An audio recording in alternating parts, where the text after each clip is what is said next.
자, 배설장애의 하위 유형입니다. 유분증이 있었죠? 유분증.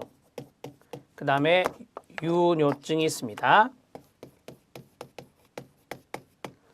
자, 이 두 가지인데 유분증이라고 하는 것은 적절치 않은 장소에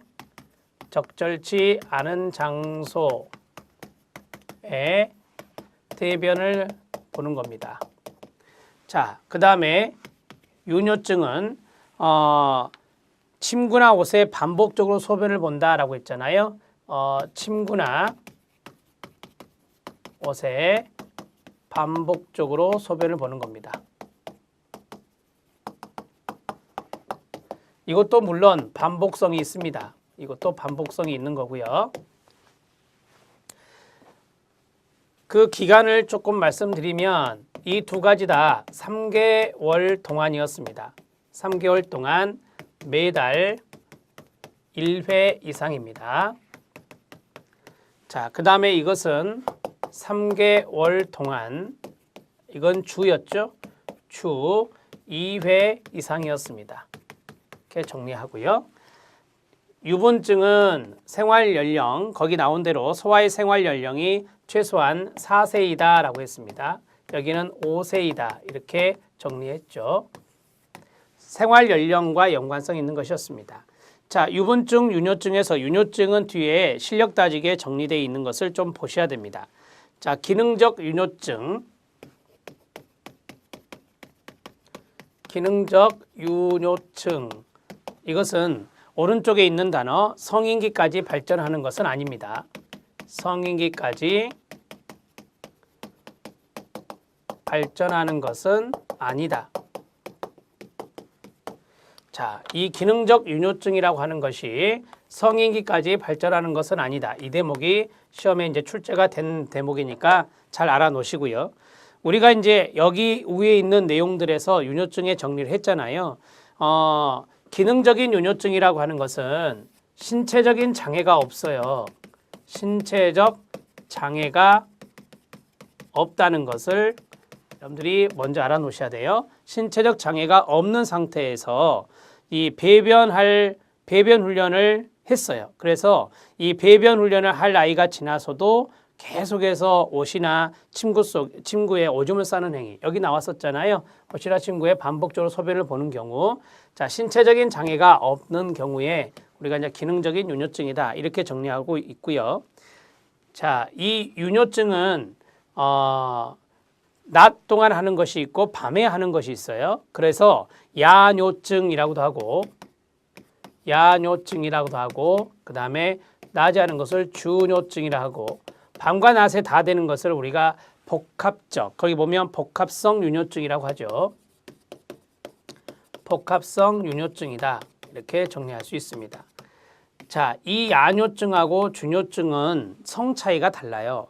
야뇨증은 남자아이가 여자아이보다 많고 주뇨증은 남자아이보다 여자아이가 더 많이 나타난다라고 하는 겁니다. 복합성 유뇨증은 이 낮과 밤에 자, 오줌을 싸는 행위입니다. 오줌을 싸는 행위를 하는 것을 우리가 복합성 유뇨증이다 이렇게 정리하고 있습니다. 자, 거기에서 1차성 유뇨증과 2차성 유뇨증도 있었어요. 자, 태어나서 한 번도 소변을 가려본 적이 없는, 태어나서 한 번도 소변 가리지 않은 경우, 자, 이것을 당연히 1차성 유뇨증이라 하겠죠. 1차성 유뇨증이라 하고, 자, 그 다음에 두 번째, 우리가 이제 어느 정도 소변을 가렸어요. 대소변 가리기 훈련을 해서 소변 가린 후 환경적 스트레스 때문에 환경적 스트레스로 자, 소변을 못 가린다면, 못 가린 경우 우리 이것을 2차성 유뇨증이다 이렇게 정리하고 있습니다. 개념만 잘 알아놓으시면 되겠습니다. 배설장애는 여기서 끝내시면 될 것 같습니다. 자, 이제 수면 각성 장애의 하위 유형 들어갑니다. 수면 각성 장애 하위 유형 첫 번째 불면 장애, 두 번째 과다 수면 장애, 세 번째 수면 발작 기면증이라고 합니다. 네 번째 호흡 관련 수면 장애, 방해성 수면 무호흡증, 중추성 수면 무호흡증, 수면 관련 저호흡증입니다. 일주기 리듬 수면 각성 장애입니다. 그다음 수면 곤란 장애, 비렘 수면 각성 장애라고 하는데 우리가 깊이 잠든 것을 우리가 비렘 수면이라 합니다. 비렘 수면 각성 장애, 수면 곤란 장애인데요. 복류병이나 수면 중에 보행 장애 이런 것들이 들어갈 수 있고요. 악몽 장애나 초조성 다리 증후군 이런 것들이 다 수면 곤란 장애에 해당되는 것들이다. 자, 그러면 수면 각성 장애 오른쪽 불면 장애, 과다 수면 장애, 수면 발작 기면증, 호흡 관련 수면 장애, 일주기 리듬 수면 각성 장애, 수면 곤란 장애 중에 수면 중 보행 장애가 나왔죠. 이게 시험에 출제된 거예요. 6번 별표. 자, 정리를 해보겠습니다. 수면 각성 장애 하위 유형. 수면의 반대가 각성 아닙니까? 그래서 수면 각성 장애의 하위 유형입니다. 자, 이것도 하나씩 정리해 가면서 하죠. 첫 번째 불면 장애가 나왔습니다. 1번 불면 장애. 말 그대로 이해하시면 됩니다. 불면 장애. 여러분들이 그 파일 받기에서 다운로드 하나 받으라고 그랬죠. 이거 다 끝내놓고 이 유인물로 들어가도록 하겠습니다. 적어도 1개월 동안 수면의 시작이나 수면의 유지의 어려움, 원기 회복이 되지 않는 수면을 주로 호소합니다. 수면장애 또는 연관되는 낮 동안의 피로감, 수면장애가 사회적, 직업적, 기타 중요한 영역에서 임상적으로 심각한 고통이나 장애를 초래해야 됩니다. 수면장애가 수면 발작, 호흡 관련 수면장애, 일주기 리면 수면장애, 수면 관련 장애 경과 중에는 발생하지 않아야 돼요. 감별 진단 쓰시고요. 장애가 다른 정신장애, 주요 우울장애나 범불안 장애나 선망, 경과 중에만 발생하지 않아야 됩니다. 이것도 감별 진단. 장애가 물질, 약물, 남용 약물이나 투약 약물, 이 물질이나 일반적인 의학적 상태의 직접적인 생리적 효과로 인한 것이 아니어야 됩니다. 이런 것들은 다 여러분 다른 당에도 다 나와 있는 거죠. 그럼 여기에서 개념을 잡을 때 가장 중요한 게 뭐냐면 1번이에요. 자, 1번 적어도 1개월 동안입니다. 적어도 최소한 1개월 동안 수면 시작이나 수면 유지, 수면 시작이나 수면 유지의 어려움, 자기가 어렵다라고 하는 거고요. 이 수면을 계속해서 유지하기 어렵다라고 하는 것은 이제 자는 중에 깬다라고 하는 거죠.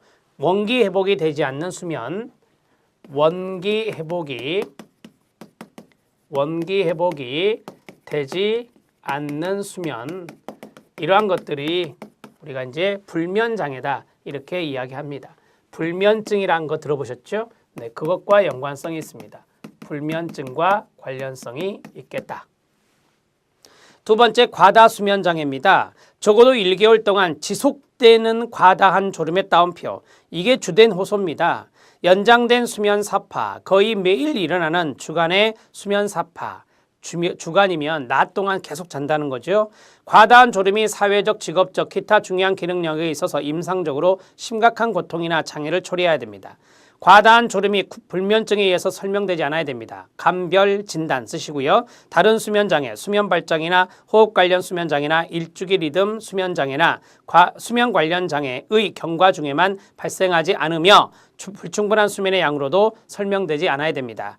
자, 장애가 다른 정신장애 경과 중에만 발생되어서는 안 됩니다. 다 감별 진단의 이야기입니다. 장애가 물질, 남용 약물이나 투약 약물, 이 물질이나 일반적인 의학적 상태의 직접적인 생리적 효과로 인한 것이 아니어야 됩니다.